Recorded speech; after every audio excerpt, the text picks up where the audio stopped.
This is an interview with John Porteen, August 1st, 1987, interviewed at the Rustic Lodge Motel in Glasgow, Montana, about the Fort Peck Dam project.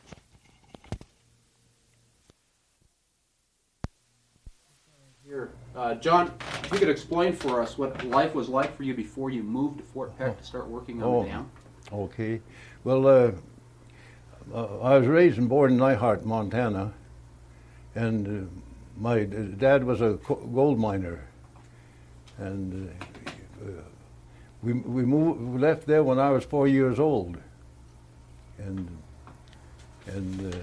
my dad moved to the coal camp in San Cooley, Montana, and he was only there 2 weeks, and he got killed in the cave-in, and that left my mother with 7 of us kids, and then I had a brother born 7 months after my dad died, so that left her with 8, and she was a widow for 3 years, and then she remarried, and in 1913 we moved to Hinsdale, Montana on a homestead in a 14 by 16 shack with 8 people, 6 of us kids. The older ones already was gone, and that year it was in the fall, in October, and they built a lean-to to the house, and we'd have more room. And when Mother used to wash clothes, the steam would get on the walls, because they'd wash them in a boiler, and the walls in the morning was about 1 inch of frost all around. So us kids would go up there and do our arithmetic up there, but we never needed an eraser because the heat melted the walls. Well, anyhow, they didn't build a schoolhouse till 1915, and that was 2 years. And I entered the school. My mother told me to show me my report card. When I looked at the seats, I'd passed into 3rd grade. I was a big kid. I couldn't fit into them. So I punched it up. I told the teacher I passed into the 5th grade. Well, she wrote me down as the 5th grade, and the next day I was in the 3rd grade. So I went to school that summer, and I didn't think there was anything of going to school. I had to pick rock with the other kids, so my folks let me quit. I went on the rock pile, and What rock pile was we that? were digging rock out in the fields. See, we got rocky land. Oh, I see. That's where Fort Peck was built, with those rocks. And then, during the flu epidemic, my stepfather died in 1918, and that left me and my mother with them kids. I was 15 years old to run the ranch, and we grew up and got along good. That was about the size of it. Were you the oldest son on the ranch at that I was the time? oldest son, yes. I had 3 brothers. They all passed away. They was all younger than me. And how did you get your job at the Fort Peck Dam? Well, I was when they come down here, the government, you had to sign up for a job, and I signed up as a miner because I mined in Butte, Montana, for the HM company, and we was graveling the streets in Hinsdale, me and my brother, and the druggist run out and said, "There's a call from Fort Peck, Johnny, for you to come down and bring 4 or 5 miners with you." So my brother took the horses home. I went out and rustled 2 more guys, and we got in our pickup and headed for Fort Peck, for the Matthews Construction Company.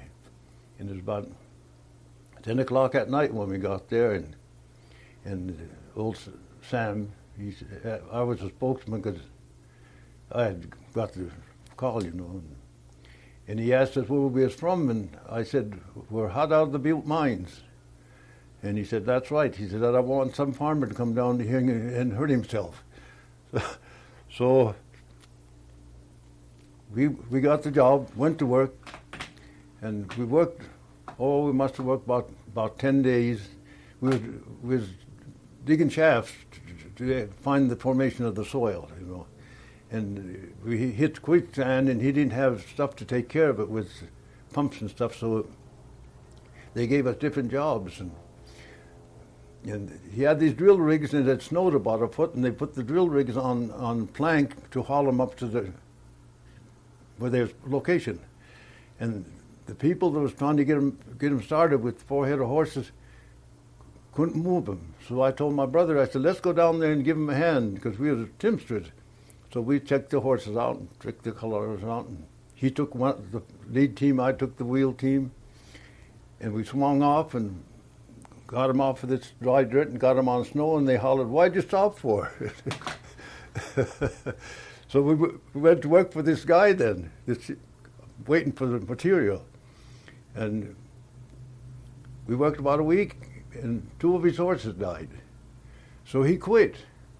And Matthew come up to me and he said, "Do you know where I could get any horses?" And I said, "Yes, we got a lot about it." He said, "Will you take the job?" And I said, "Sure will."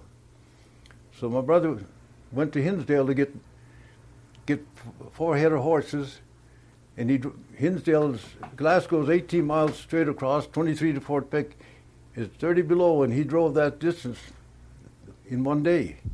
He got to Fort Peck about midnight, and we went to move in these rigs. They was big Keystone rigs. They weighed 5 ton, and we had to block and tackle them up these hills. You know, Fort Peck is hilly, you know, and we had 1,200 feet of 1/8" rope run through a big shiv, and then hooked down to there, and the horses went downhill, and the rig went uphill. We had a dead man to tie this chain, this block to, you know. We had a crew digging dead man. Every time we moved, they'd move 1,200 feet up here to dig another dead man. And that's how we took those rigs up there. And when we brought them down, we had to bring them down the same way. Yeah. What kind of horses did you have? Well, we just Montana Cayuses. You've heard of Montana Cayuses, that's what, but they was good. They was good. And we done that all that winter, moving these rigs. And let's see. Yeah. How did you get the horses from Hinsdale back to Fort Peck? Well, my brother drove them. In truck? No, drove them down there. He did. Drove them down there back and forth. Yeah, he brought them home. He was the unlucky one. He had to bring them back too, but that was already in the spring of the year, so it wasn't too bad, you know. Was he able to move them from Hinsdale on the ranch to Fort Peck in one day also? In one day, 43 miles. Right, you betcha. And it's about 30 below. Yeah, you had to be tough. Yeah. Well, let's see. Well, it's all going through that now. I'm hesitating to. But you can race that, can't you? My God, it's a funny thing that what I done. And how long did you work the horses? Just that winter? Yeah, just that winter till spring, and then we went to Hinsdale, and that's when they was digging the big rock. And we hired out to a guy from North Dakota to dig these rocks. 40 cents an hour, 6 hours. That's $2.40. And we worked there. I worked there nearly that summer, and in the fall I come back here and I started the Pioneer shafts for Mason and Walsh. And I worked there about a month or two, and I quit and went into Butte, Montana, and I worked 3 years in the mines in Butte. And from Butte, I come back to the government, and I hired out to Harlem, Montana, in the rock quarry. And I worked there. We was there about a couple of months maybe, and I got in a dynamite blast, and I hurt my hip. So they sent me to Fort Peck in the hospital, and it wasn't that bad, you know. And I was laying in bed there, and my brother come down. He said, "Johnny," he said, "they're hiring men at the field. They want miners." He said, "Can you get out of here and go?" And I asked the orderly, I said, "Can I have my clothes?" I said, "I got business uptown." He said, "Why, sure you can." He said, "You've been moving around." So me and him went down to the personnel office to hire out as miners. But we got the job right away, but we had to take a physical. And while we had to take a physical, my doctor was there. And he said, Johnny, what are you doing here? And I said, I'll starve to death what they're paying me because I'm only getting $15 a month compensation, or a week probably. So he said, I don't have to let you go, but I will. So he let me go. And that's when the slide was, when Fort Peck slid into and what they done there, they froze that area with the freezing plants. They put pipe 200 feet down and then put the freezing stuff in it, and they froze an area, I went quite a bit. And then they got a big rig in there with a 36-inch drill. And what our job was, they drilled 36 inches, then we'd have to go down there and put a steel plate against the wall in the core and dynamite it loose, and then put a cable on it, come up and bring it up. And then the engineers took it to the office down there to see what caused the slide. And some of those holes went down as far as 200 feet. And it was all ice, it was all white. Yeah. And well, we finished that job, and then I went to work at the head of the tunnels. They was cutting new keyways on account of the slide. They had to change their method, and I worked there till the spring of 1940. What do you mean they changed their method? How did they change? Well, they had to change the face of the tunnel had to be changed on account of the slide. See, they had to put more. They had to put another cement wall in there on account of it probably the one that was in there broke. See, so they had to cut keyways and stuff in the old one to put in there. They cut a keyway about a couple of feet wide and about 6 inches deep, and then that was all steel and cement to tie in the new thing that they was putting in there. What did you determine was the cause of the slide? Well, the slide slid in off. See, they was pumping the ground in, and I ain't no engineer or anything, but they could have been pumping it too fast. See, because they had a railroad and they were taking these big quarry stones in the face of it, and the railroad boss would come in and tell them he couldn't hold the track because the pressure was moving. He couldn't gauge the track. The pressure already was moving the track. And when that thing went out, it just wrapped that railroad outfit up like it was rope and took it across the river. And there was 13 men died there and all the equipment that was there. The only thing that saved it was just to change its shift. Yeah. Yeah, ain't that something? Yeah. You think the Corps' investigation was an accurate investigation of how many men died? And they knew 13 died in there. But if the shift would have been on, there'd been hundreds.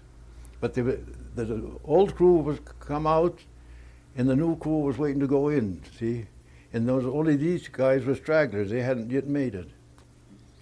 Yeah, they said you probably heard that when the big shots was coming up. Then the chauffeur that drove him, he's dead now.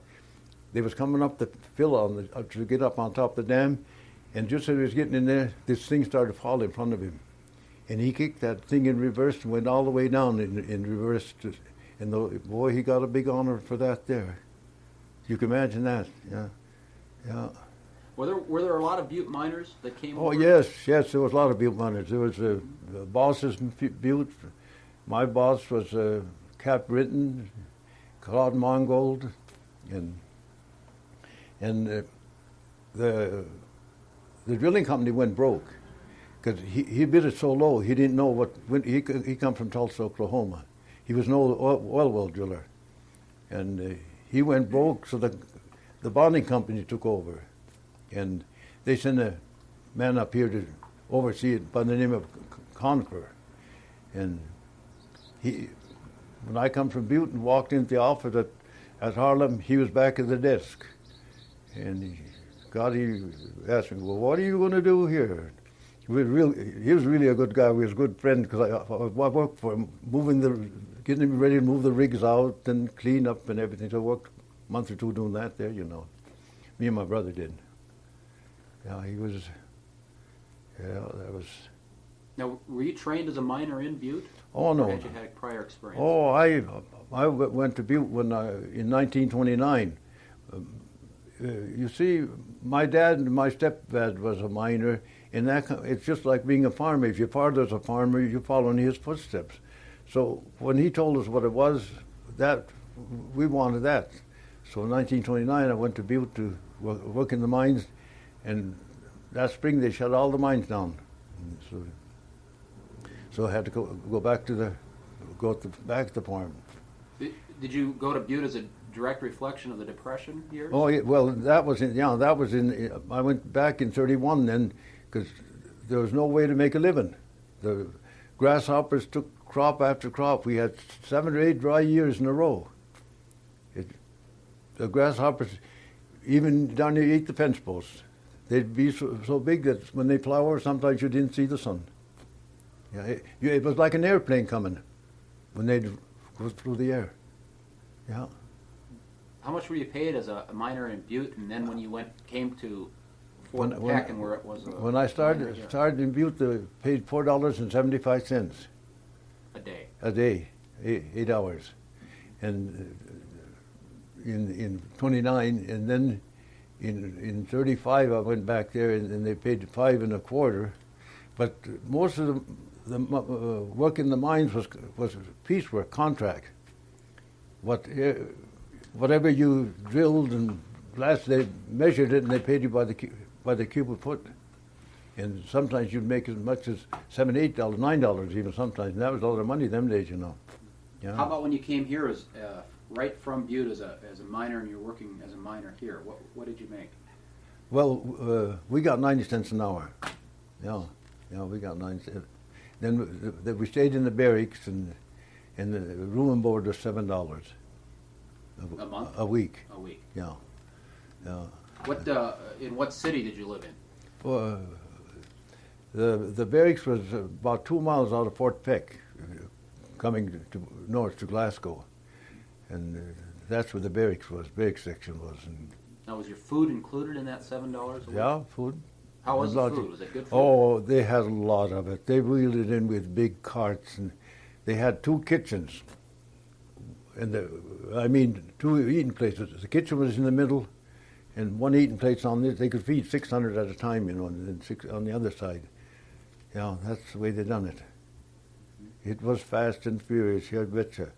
But of course, it wasn't like home cooking. You know what I mean? They cooked it in big quantities, you know. But they had plenty. They had plenty, man. Yeah. Do you remember a particular meal they had over and over again, or did they have a variety? Well, they had a variety. Yes, they did. Yeah. Like for breakfast, they had hot cakes, bacon, eggs, and toast, cereal of any kinds, and cooked cereal, milk, coffee. Oh, then your lunches was all in a box. You picked up your own lunch. They had a table 40 feet long with different sandwiches and cakes and cookies, and you made your own lunch and filled your own thermos or whatever you wanted. Yeah, it was most of them cold meats, you know. What was your favorite supper? Well, I can't really say. Favorite, the trouble is, to me, I eat everything, you know. Because I was brought up with a lot of cooked food, you know, and that's what I always looked for. And they'd have big stews there, you know, and big roast, mile high. And Were you when you were a miner in Butte? Did you belong to the union there? Oh yes, you belonged to. And when you transferred over to here, did you also belong to the union? union? No, they didn't have no union at that time here, but they had a Butte miners union in Butte. That's where I joined there. How do you think a union would have been received by the people here? Well, I don't know about that time. Unions have done a lot of good in time, but they've always also hurt themselves. You know, like when Butte closed down, they went on strike, and they couldn't afford to pay them, so they shut the mine down. Yeah, in the same way the smelter in Great Falls, they went on a strike. No way could they pay them, so they shut the smelter down. And that's what Butte, Great Falls. That was bad. You can only pay so much, right? Do you ever remember the workers talking about starting a union? Never did. No, never did. There wasn't even. I don't think anybody around. Maybe some of the truckers and stuff like that might have. But in our work, there was never was anybody even challenged us or asked us to join. No. Can you describe for us the boomtown life, living in a boomtown area? Well,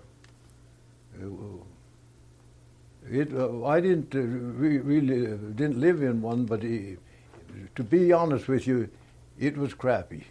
It was 2x4 shacks made off of cardboard, dirt floors, and some dug into the ground with a tent on top of it, and the water. Most of the places they had to buy their water. It was hauled out of Glasgow, 5 cents a gallon.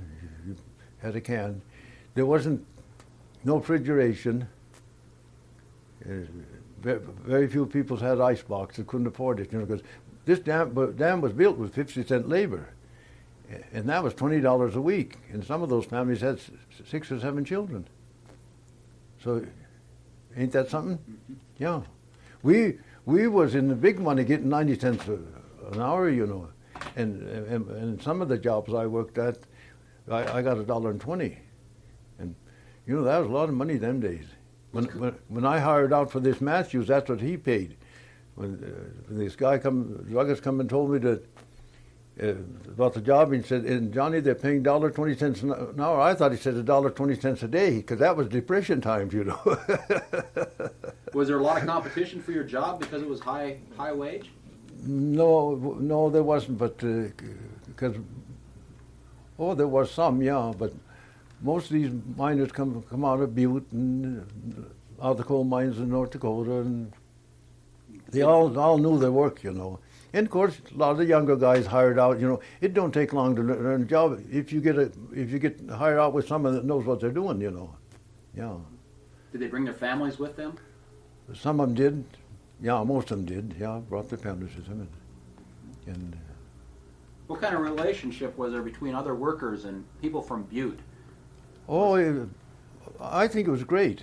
Yeah, we'd go to the bar. They had what they called the Wheeler Inn.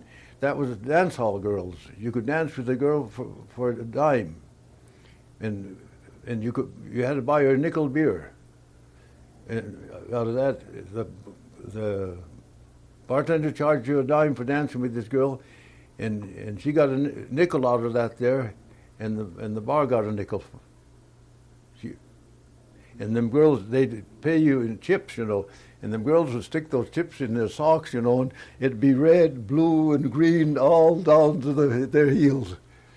A lot of the married women made their living that way, half the family. Married women also? Yeah, also, yeah, because they was hard up, and getting a nickel for a dance, they didn't play the long dances, because the bar had to make a nickel, and so the guy that danced with her got a nickel beer out of that dime. He'd give the bartender a dime, and she got a nickel chip, and he took a nickel for that beer. Yeah. How did the men react to married women as taxi dancers and the single women as taxi dancers? Well, Was there a distinction there? It's always a problem.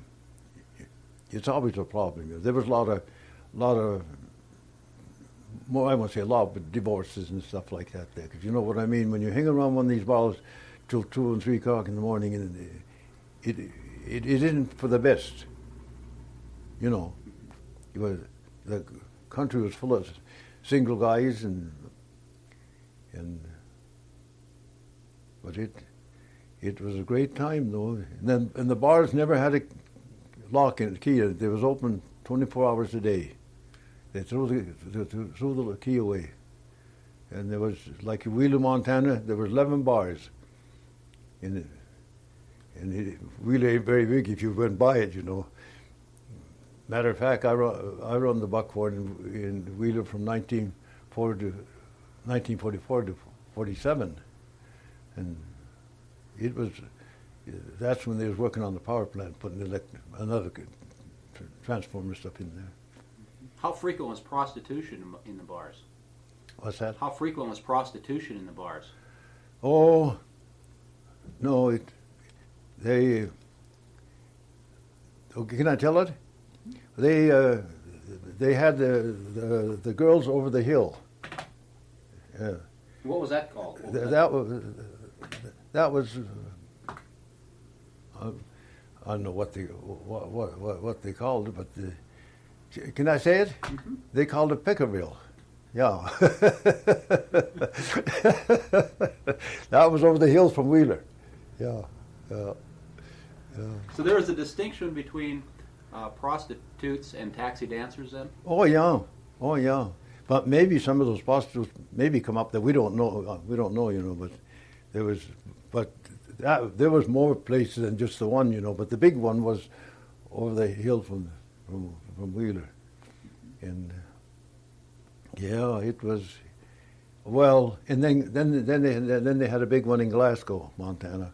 It was, they had what they call cribs, there was 8 or 9 girls, and it was in a row, Yeah.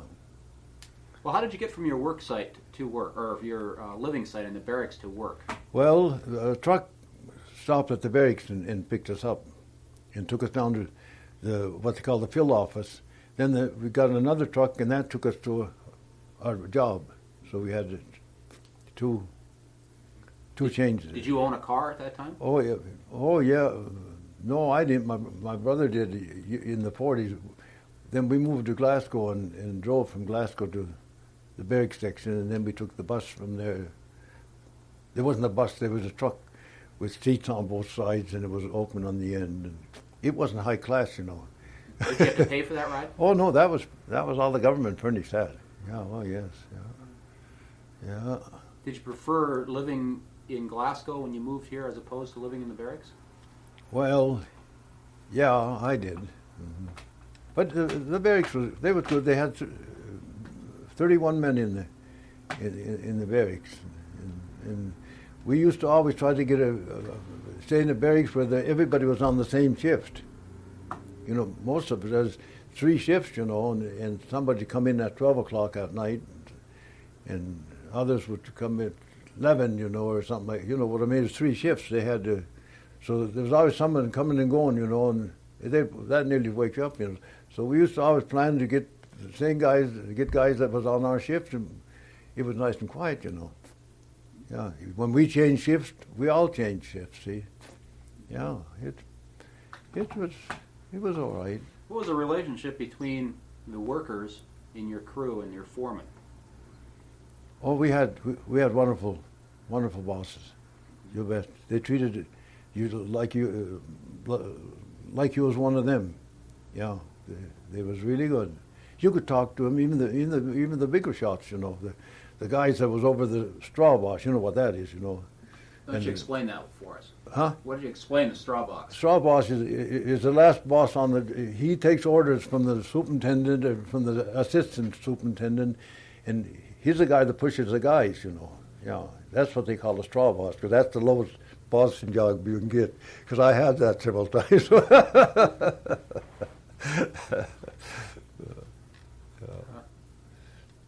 Do you think that there's discrimination in hiring, say, out-of-staters as opposed to locals? Preference in job hiring? No, you mean at that time? Mm-hmm. No, because they needed men. Yeah. See, at one time there was 10,000 workers at Fort Peck, and a lot of them was on the move. One drifters. When they made a road stake, they was gone. So there was always an opening for a job. Yeah. You recall a lot of turnover in the job? Yeah. Well, in some jobs, yeah. Do you recall when the government came and wanted to fingerprint the workers? No, they didn't, though. They didn't? No, they didn't. No, there was no fingerprints.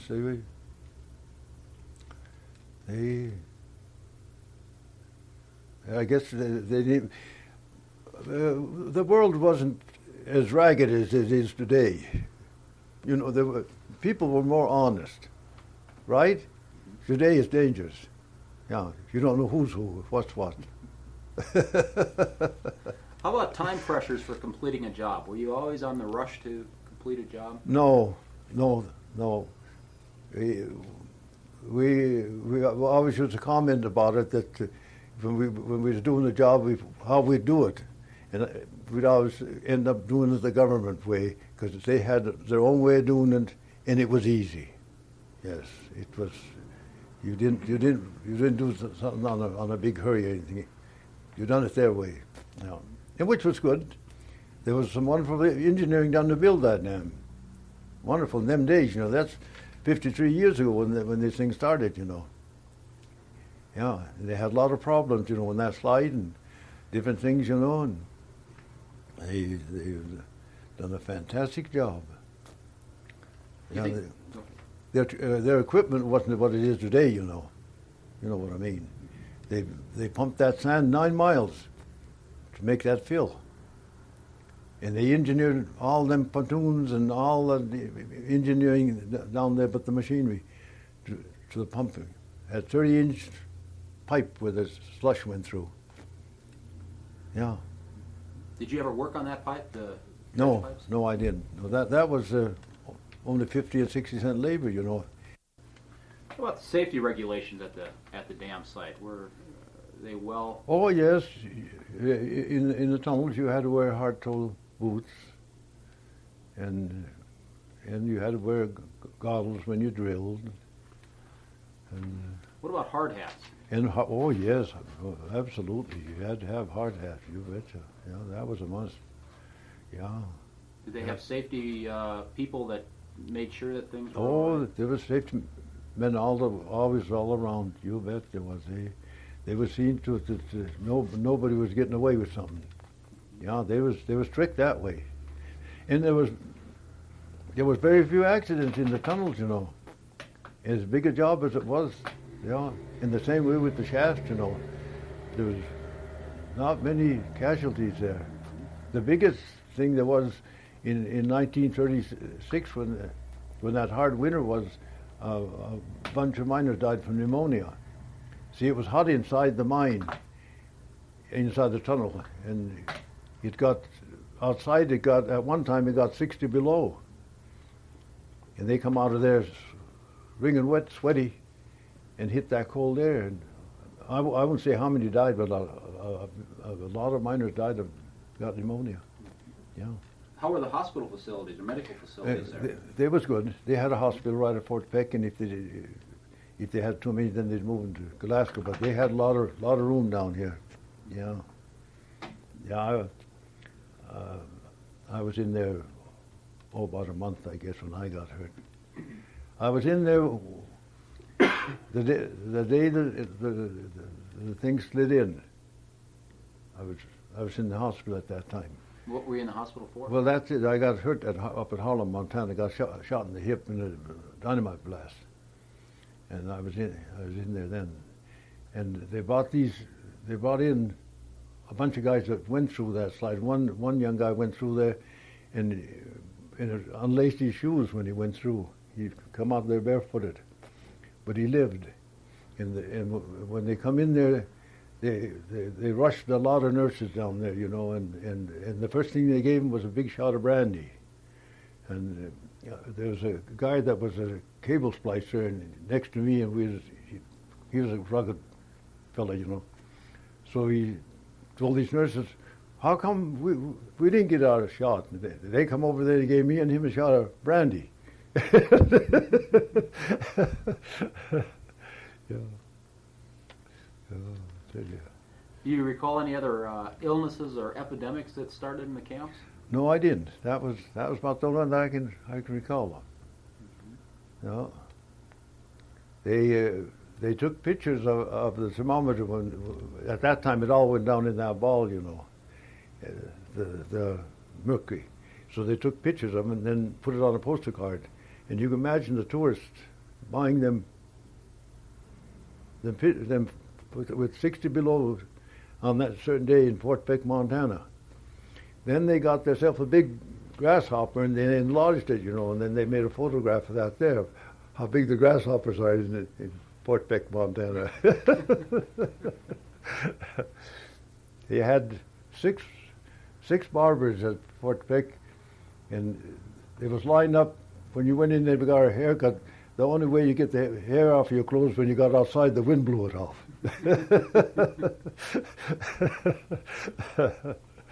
What other kind of insects or problem, like snakes or insects? Was there a problem with that? No, there is rattlesnakes here, but nobody ever got, that I know of, got ever struck with a rattlesnake. And there is rattlesnakes right in Fort Peck, all in Montana here, in this dry area. Yeah, we got a lot of them, not a lot of them, but we got them up on the ranch. See them every once in a while. Yeah. When the winters came, were people properly dressed, do you think, for Oh, the winter sure. weather? Oh, yeah. But clothing wasn't as good as it is today, We didn't have parkas and stuff like that there, We had jackets and ear laps on the caps and sheepskin coat probably. And it's after World War II that we got all them good insulated clothes, because the government started that, They got parkas, and the insulated underwear, insulated coveralls, and yeah. Do you remember theft being a problem at all? What's that? You recall theft being a problem? No, I wouldn't. Oh, there was always some, but I don't even recall even a holdup or anything in the business place that I can recall. That such and such a place got held up or anything. How about law enforcement there? Well, of course, Fort Peck was well law, but the small towns only had county-appointed sworn-in deputies, and they had their hands full. You know what I mean? Because it was bad in the. You know what I mean? For them to, there's so many little towns, Yeah, there's so many. Yeah. You recall when President Roosevelt came to visit the dam? Oh yes, yeah. Oh yes, he come to Glasgow and stood on the platform, gave his speech, and they butchered a buffalo and had a buffalo feed, and the guy that run the Stan's Bar in Glasgow had the head mounted, and it's down there at the Historical Society. If you ever stop there, have you stopped there?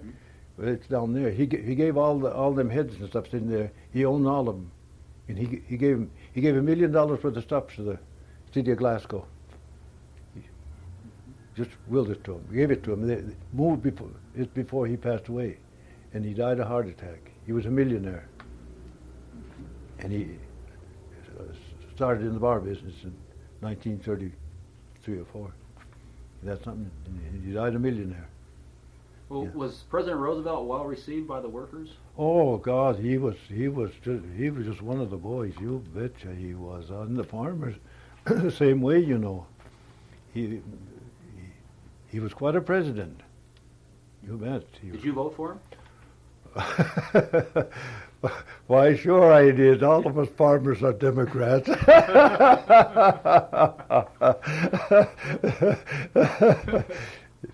My Bud's a banker and he's a Republican, Of course, we have a lot of fun over it, because he don't preach it like a lot of people do, No, that's for sure. Yeah, he started all this farm program and started the Fort Peck Dam and all the dams, Hungry Horse and all of them. He seen you had to have work for people. And wasn't that good? And one thing, he opened up the saloons. Yeah, I think that was a best thing he done. You don't have to be an alcoholic just to go, but you can go in with your friends and have a nice drink and enjoy a visit. And I think there's nothing wrong with it. But there's a lot of people who overdo it. There's a lot of people who overdo it. Were you here for both of his visits that he made? No, just the one. Just the one, yeah. What kind of shifts did you work? Oh, we worked 3 shifts. Morning shifts, and went to work at at 3 in the afternoon to 11 at night, from 11 to 7. What shift did you prefer to work? Oh, the day shift. What we call graveyard, you know, that's from midnight till you very seldom get accustomed to it because your eating habits has changed. You're sleeping. You know, when you're supposed to be in bed, you're eating a lunch at 2-3 o'clock in the morning. You know that your system gets out of order. But when you get used to it, then it's all right. But 7 o'clock in the morning till 3 in the afternoon, or from 3 in the afternoon till 11 at night, that was a good shift. Yeah, you could get plenty of rest, and you could do something if you wanted to, you know. So it was good. I like that too. But all, like the mines in Butte, most of them, not all of them, but the work I done, I was on 3 shifts. You know, I worked in the shafts in the mines in Butte to keep that in repair for the cages that brought the ore up, and that was 7 days a week. We worked every day, but the miners worked from 8 to 4 and from 4 to 2. They had just 2 shifts, and then we'd have to go to work after they got out of the mines to take care of the shafts where they loaded, drop the men down. They dropped it down at 2,000 feet a minute. They had 27 men in a cage, 9 to a deck, and they had what they call a station tender. Everything was bell system. He'd ring the bell to the engineer, and the engineer was probably a quarter mile away or half mile away. And one went down with us, and the other would send us down, because the one that went down with us then would leave us out, you know. And all he'd say is just cut the rope. Yeah. How deep did you go? 5,000 feet. Were the cages crowded? Well, there was 9 in a what we call the deck. It was used empty in there. It's just like a bunch of cattle, you know. You didn't move around. You couldn't even get your hand up in there. You had to have your hands in your pocket. Yeah. You had a lunch bucket. Yeah.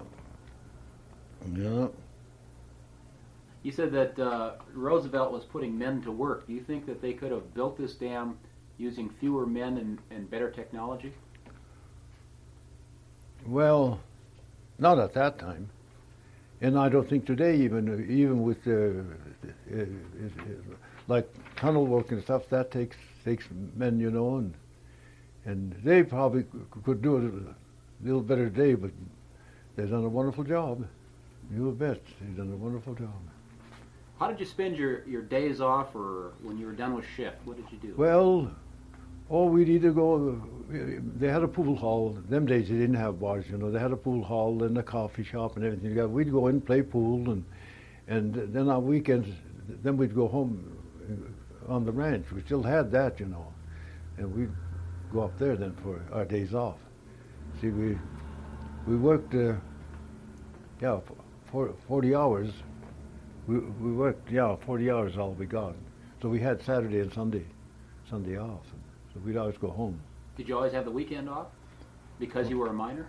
Well, the job I had, I worked 7 days, like when they drill these big drill holes where we had to go down. We worked 7 days a week there. We had to keep the same miners on the job. So that winter we was 7 days a week. Yeah. When you were working on the dam in the 30s, did you envision what the dam was going to be like today? But never thought of it. It's fantastic. Yeah. I never would have thought that it'd be what it is today. When it backs water up 170 miles, and then the shorelines is 15, 16 miles each way, you know. Ain't that terrific? And it holds. And what were your impressions of what it might have looked like? Yeah, didn't have no idea. It was just one of those things that you don't visualize, you know, when you're working. But after I seen it built, it was a great thing. That quarry stone that was hauled from Harlem, you know, them days they only hauled about 40 cars, you know. And there's a big stone, a lot of them weighed 15, 20 ton, you know. They'd have to unload them with cranes and load them with cranes. Yeah. Do you think the story that Life magazine did on him in 1936 was an accurate description of the dam and the boom towns at the time? Is it the actual description? Oh yeah, yeah. Accurate. But going back to them, you know, in 1946, I had the buckhorn and wheeler, and the man come up there on Saturday night, and it was loaded. Couldn't get another person in there, and he took pictures all night. Sunday, we opened up at 1 o'clock. He was waiting for my bartender to open up. He went in there and he took a picture of the bartender alone. And then it showed we got the magazine, it showed 1936 and 1946, there wasn't a customer. I was going to sue him. Ain't that something? I still got the magazine. My bartender standing out there all alone, and that's what the write-up is right below him. There was no customers. The bartender is all by himself. And he was there the night before and took all these pictures. That wasn't good, was it? Yeah. What was the reaction of other people that saw the article? Oh, they didn't like it because a lot of them even posed for pictures. You know, young guys with their girlfriends, and they'd be necking, you know, and getting in this field. You know how that goes. You know, and they was kind of disappointed because they never got to see the picture. Well, as the dam started coming to a close, of the dam construction, did you feel that your job security was on the line? Did you know what you were going to do next? Well, everything had changed at that time already. It was mostly farmers and ranchers that was on the project. You know, well, the country changed. We got big rains in 1940, and from 1940 to 1952, you know, it was just grand. Ranching was a dream, and that's what changed the country. The guys that was there left, you know, back to the farm because they all had a farm of some kind, you know, and they moved there, back there. Do you recall any of the farmers that had land below the dam that was going to be reclaimed by the government? Well, not some. Those below the dam didn't get hurt, but those that are in the field, they all got hurt, and they didn't get paid for what the ranch was worth, and they sued the government, but they lost. The government just set a price on them, and their buildings and everything was in there. They could either move them off, or so they're in the field down there, in the river. Yeah, and there was big ranchers there, big ranches, yeah, cattle ranches, yeah, hayland. They had a good cause for suing? Oh, they had a real good cause for suing because they had, see, that real one was all good hayland, and they raised a lot of hay, and they had the open range on both sides of the river. They had a dream, you know. At that time, in the early years, of course, during Fort Peck Dam days, BLM already was, you know, dishing out the allotments for cattle and stuff. But the bigger ranches got what they wanted because they had been on there for 30, 40 years, you know. So it was good for them that way. But it was bad again when they got moved off. You could buy yourself a ranch someplace or anything, but the money you got from it was very little. They just set a certain price. Things wasn't as high as they are today, you know. I suppose it's probably $5 an acre or something like that there. For today it's hundreds, you know. Yeah.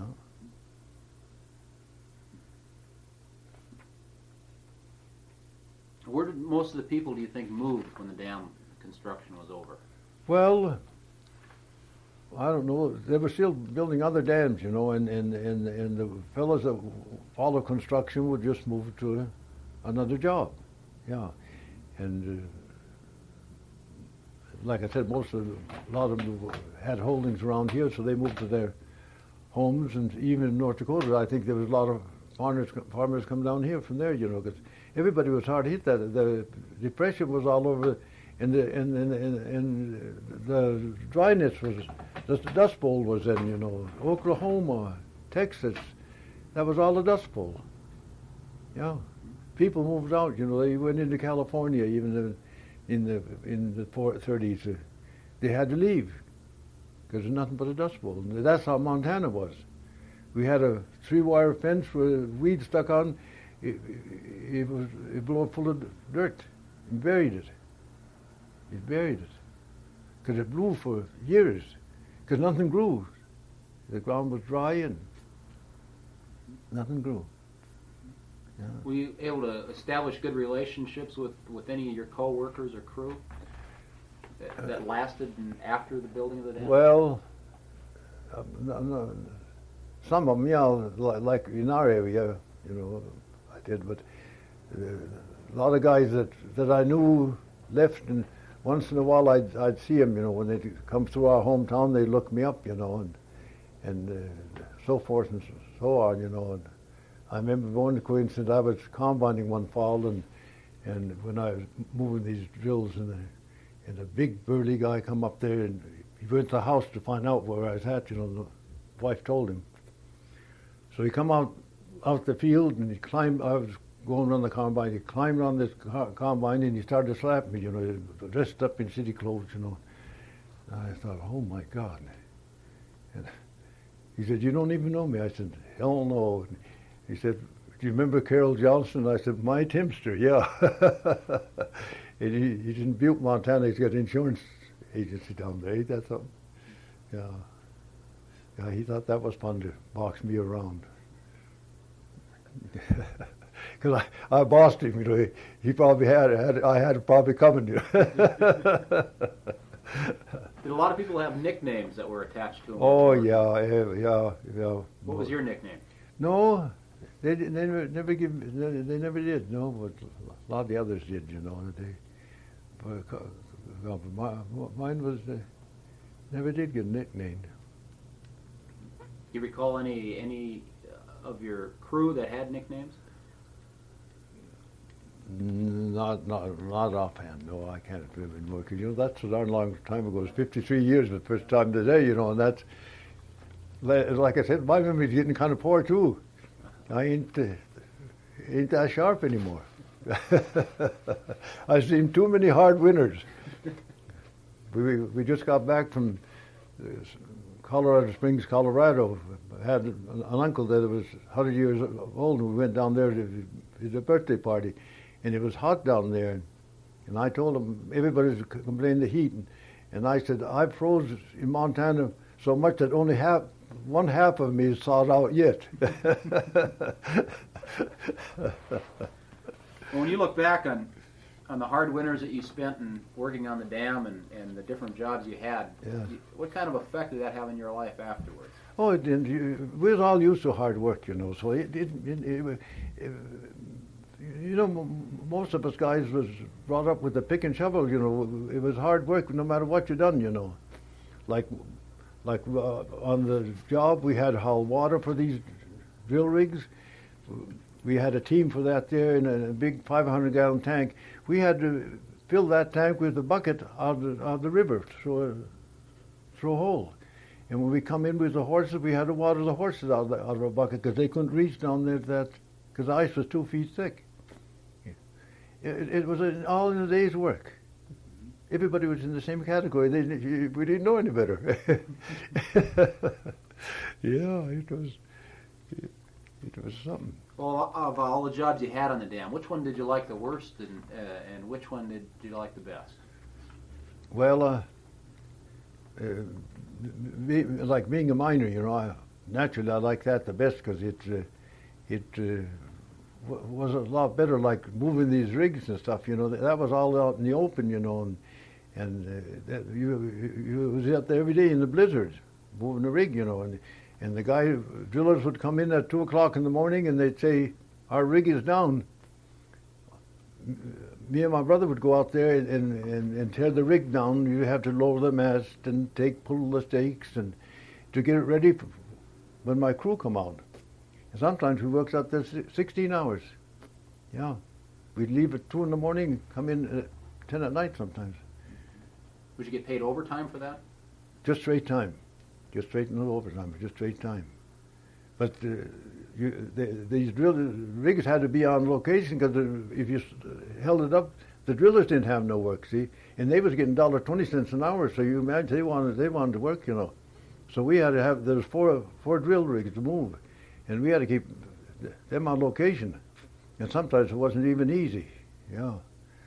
You bet you go down Fort Peck and start looking at those hills and stuff, start moving a 5-ton rig up there with horses. You know. Did you enjoy the time that you had working with your horses? Oh yeah, because we grew up with them, you know, and with horses, because that's all we had on the farm, you know, and we loved horses, you know, and we knew how to handle them and take care of them, and so that was no problem. That was good. Yeah.